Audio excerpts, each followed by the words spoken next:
사랑해 주님 감사합니다. 오늘도 좋은 날 주시고 또한 하나님께 예배드리고 또한 주님 앞에 나와 주님께 헌신하며 나아가는 우리가 되게 하시니 감사합니다. 오늘 하루도 또한 주님께서 우리를 인도하여 주시고 특별히 함께 말씀을 나누고 또한 함께 주님의 말씀을 읽어 나갈 때에 주님께서 우리에게 믿음 허락하여 주시옵시고 또한 성숙된 신앙을 허락하여 주시옵소서. 감사하며 예수님의 이름으로 기도드리옵나이다.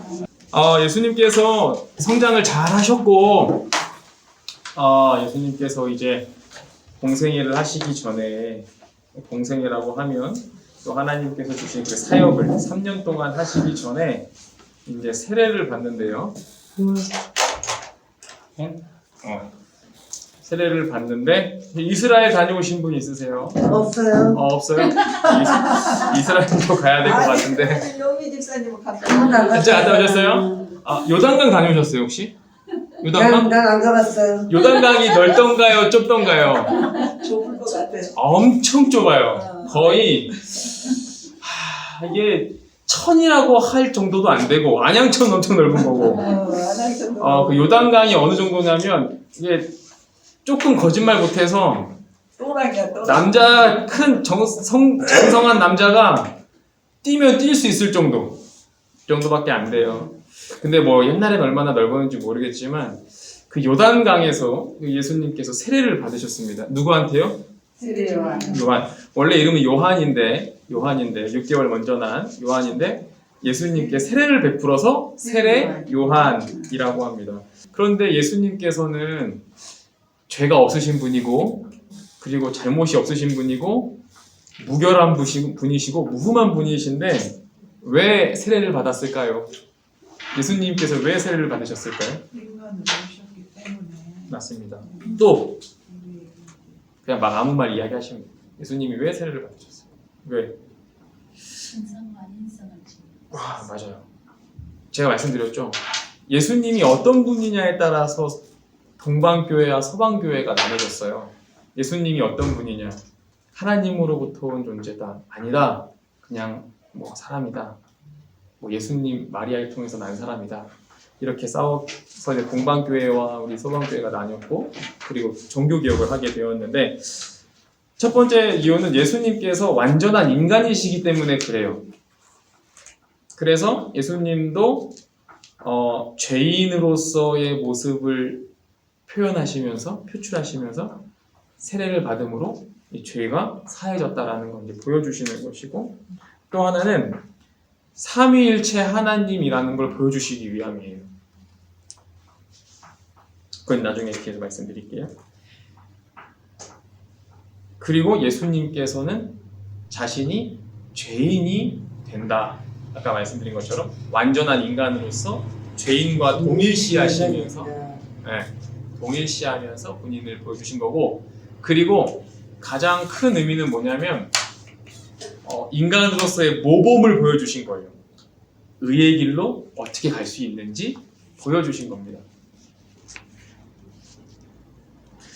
그리고 성경에 보면 마태복음 3장 15절에 보면 이렇게 기록해요. 모든 의를 이루기 위해서 모든 뜻을 이루기 위해서 예수님께서 세례를 받으셨습니다.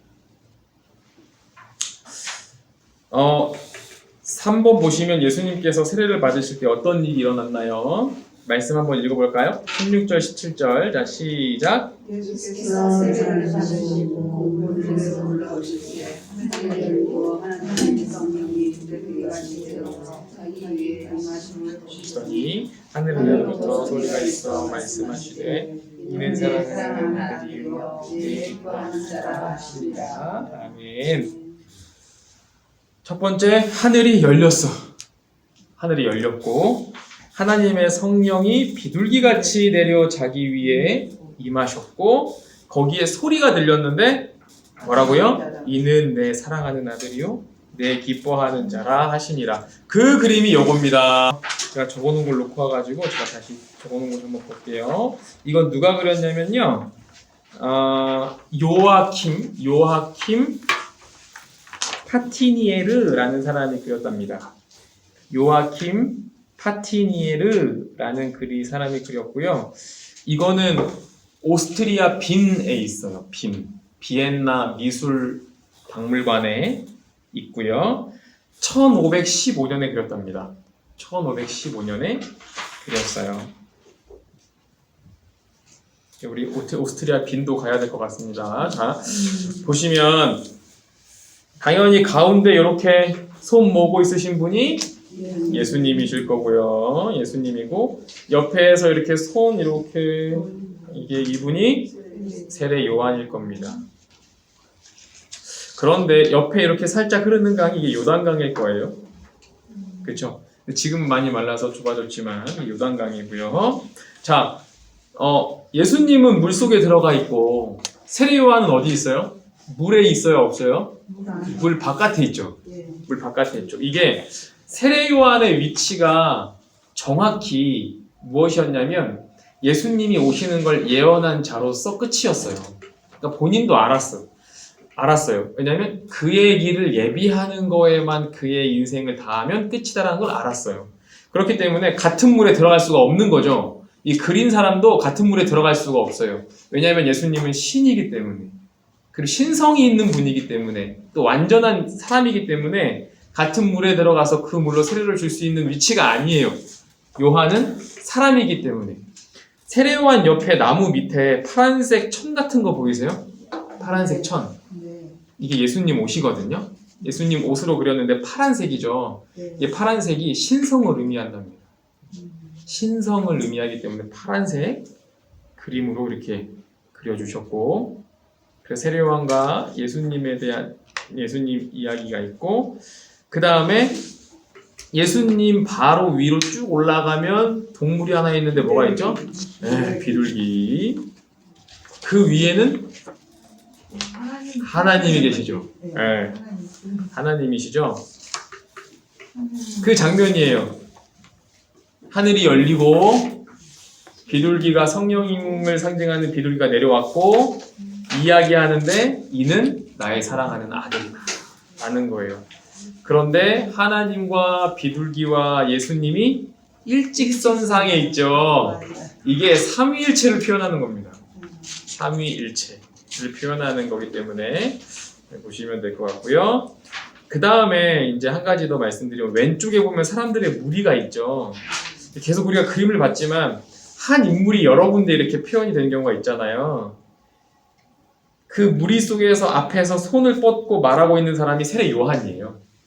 세례 요한이고 그 듣는 청중들이죠. 무슨 무슨 이야기를 하겠어요. 저분이 메시아다. 이 땅에 나 말고 다른 분이 오실 거다. 그를 따라라. 근데 무슨 얘기하냐면 보통 말씀이 나는 그분의 신도 못 들을 거다. 나는 관계없다. 그분이 온전한 메시아다. 라고 이렇게 설파하고 있는 상황입니다. 그 그림을 그렸고요. 이거는 오스트리아 비엔나에 있습니다. 세례 요한은 겸손한 분. 네.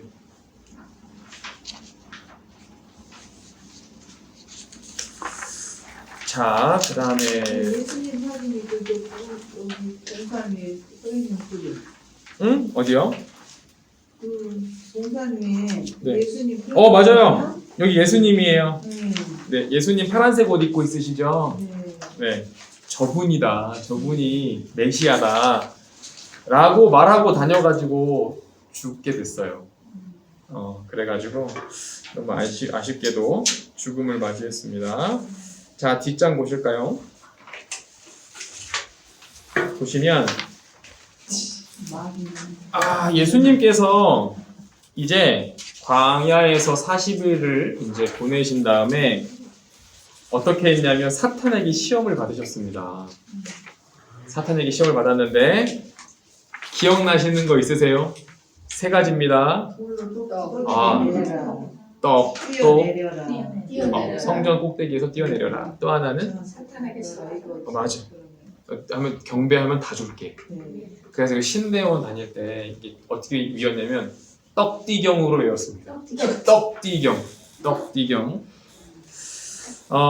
첫 번째는 40일 금식하셨는데 돌을 떡으로 만들어서 먹어라, 배고프잖아 라고 했고, 두 번째는 예수님을 데리고 저 성전 꼭대기 올라가서 뛰어내려봐 이렇게 말하셨고,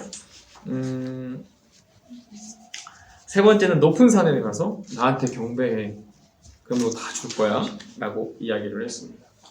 그랬더니 예수님의 답이 뭐였냐면 첫 번째, 떡을 만들려고 했더니 사람이 떡으로만 사는 게 아니야. 라고 대답하셨고, 두 번째는 무엇이라고 말씀하셨냐면 하나님을 시험하지 말아라. 라고 하셨고, 세 번째, 높은 산에서는 물러가라. 라고, 사탄은 물러가라. 라고, 물러가라. 하나님을 섬겨라. 라고 이렇게 말씀하셨습니다. 보시면 각 시험에 의미가 있는데 각 시험에 의미가 어떤 사람들은 사람의 욕구 5가지를 막 이야기하면서 했어요. 하나는 식욕, 그리고 권력욕, 명예욕 이런 거 가지고 막 설명을 하더라고요. 그런데 더 생각해 보시면 이렇게 사탄이 시험할 때 전제가 있었어요. 네가 만약 하나님의 아들이라면 해봐 라고 하는 거예요.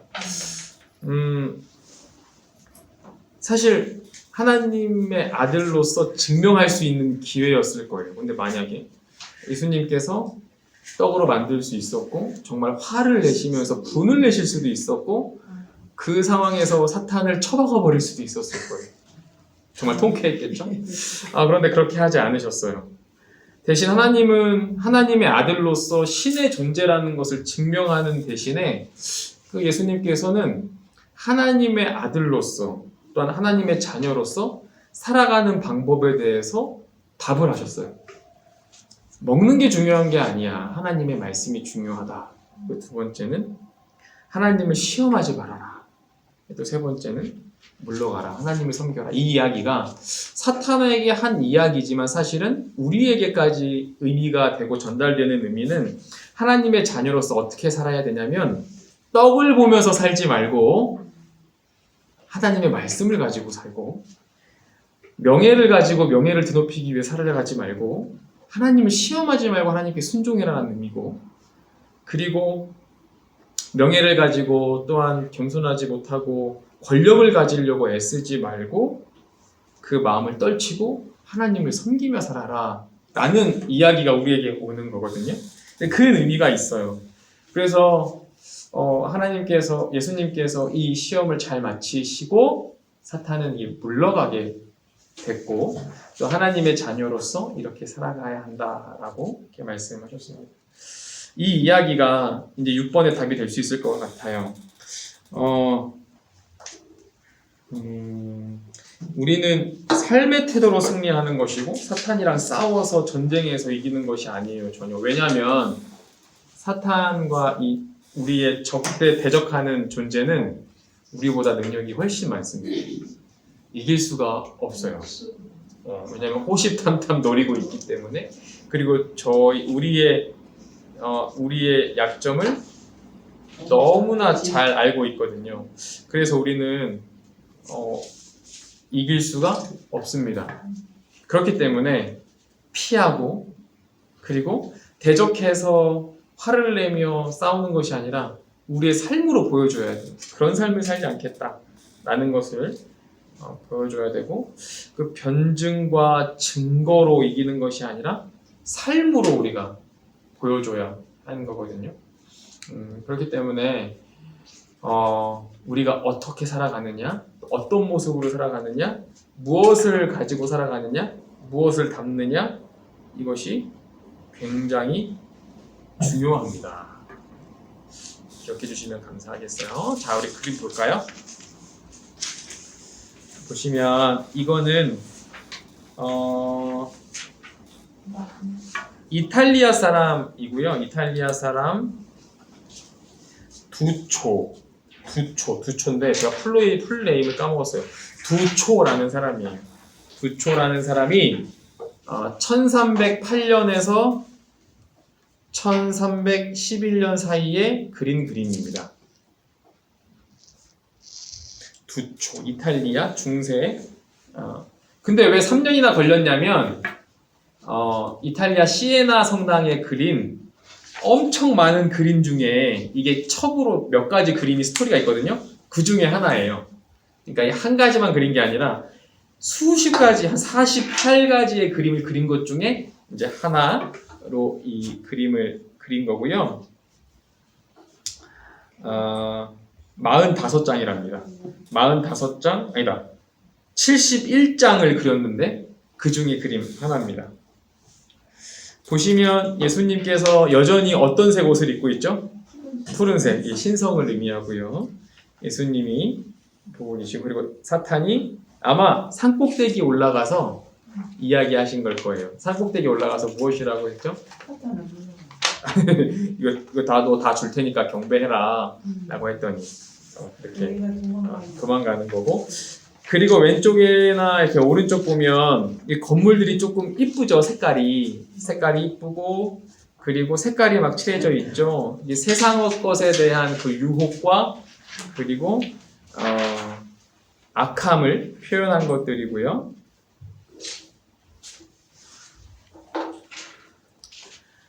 그리고 뒤에 보시면 배경 보시면 좀 노랗잖아요. 좀 누렇죠. 이게 금박입니다. 금이에요. 금. 이 당시에는 중세 시대가 이제 화려했고, 그리고 그 물질적으로도 풍요로운 때였잖아요. 이때는 예수님을 상징하고 또한 거룩함을 상징하고 그리고 특별한 신성함을 표현할 때 금을 썼습니다. 금. 네. 금을 했고요. 지금은 이렇게 잘 안 보이지만 예수님 뒤에 이렇게 동그랗게 빛나는 거 보이시죠? 그리고 동그란 모형 이렇게 신성의 의미로 되어져 있고, 그리고 사탄은 새카맣게 그려놓죠. 이제 대비되는 빛과 어둠으로 이렇게 했고, 오른쪽에 2명 천사입니다. 천사가 예수님과 함께 이렇게 다니고 있고요. 그래서 이거는 그 이탈리아 시에나 성당에 있습니다. 여기도 이제 이탈리아를 또 가야 될 것 같은데요. 이탈리아로 가야 될 것 같아요. 그리고 이제 예수님께서 맨발로 계시잖아요. 맨발로 계시고, 그리고 돌 위에 서 계시잖아요. 돌.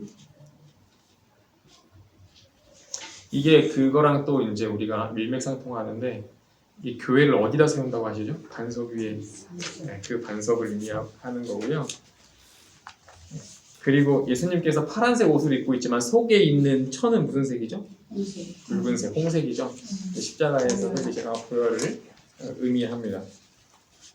그래서 예수님께서 시험 받으신 거는 사탄에게 이야기하신 것은 우리에게도 동일하게 지금 적용되고 있고, 예수 그리스도를 시험하지 말고, 우리 주님을 시험하지 말고, 또 오직 주님 앞에 나아가는 우리가 되었으면 좋겠다라는 생각이 듭니다. 이제 이번 주간은 고난 주간이고요. 그리고 금요일은 성금요일이고, 성금요일로서 예수님께서 십자가에 못 박히신 날을 의미하고, 이제 다음 주일은 부활주일입니다. 너 성격하면 안 한다는 거예요? 다음 주는 못해요. 교회 행사 있어서 다음 주는 휴강할 거고요. 한 주간 잘 회개하시면서 우리 삶을 문자 돌아보시면서, 보내주세요. 네, 돌아보시면서 한 주간 잘 보내시고, 새벽 우리 특세 있으니까 꼭 참석하시고, 또 영상으로도 참석하시고, 그리고 기쁜 마음으로 주일날 기쁜 찬양하면서 만나도록 하겠습니다. 기도하겠습니다. 사랑해 주님 감사합니다. 오늘도 우리에게 좋은 날 주셔서 함께 예배하고 또 하나님의 말씀 보게 하시니 감사합니다. 주님, 예수님께서 세례 받으신 것과 또한 시험 당하신 것들을 보면서 또한 우리의 삶 또한 주님께서 주신 답을 잘 기억하면서 우리의 신앙이 성장될 수 있도록 주님 인도하여 주시옵시고, 특별히 고난주간 보내며 우리가 주님 예수 그리스도의 그 거룩한 보혈을 기억하게 하시고, 또 우리 삶 속에서 회개와 또한 경건이 끊이지 않도록 주님 인도하여 주시옵소서. 우리 삶 가운데 예수님의 복음이 스며들게 하시고 또 그런 매일매일의 삶이 주님께로 향하여지는 또한 기쁨이 되는 삶이 되게 인도하여 주시옵소서. 이 자리에 있는 성도님들 가정 가운데 함께 하시고 또 특별히 자녀 가운데 함께 하여 주시옵시고 자녀들 가정 가운데 주님의 은혜와 복이 가득 넘치게 하시되 또한 건강함으로 주님 앞에 달려가는 우리 모두가 되게 인도하여 주시옵소서. 감사하며 예수님의 이름으로 기도드리옵나이다. 아멘.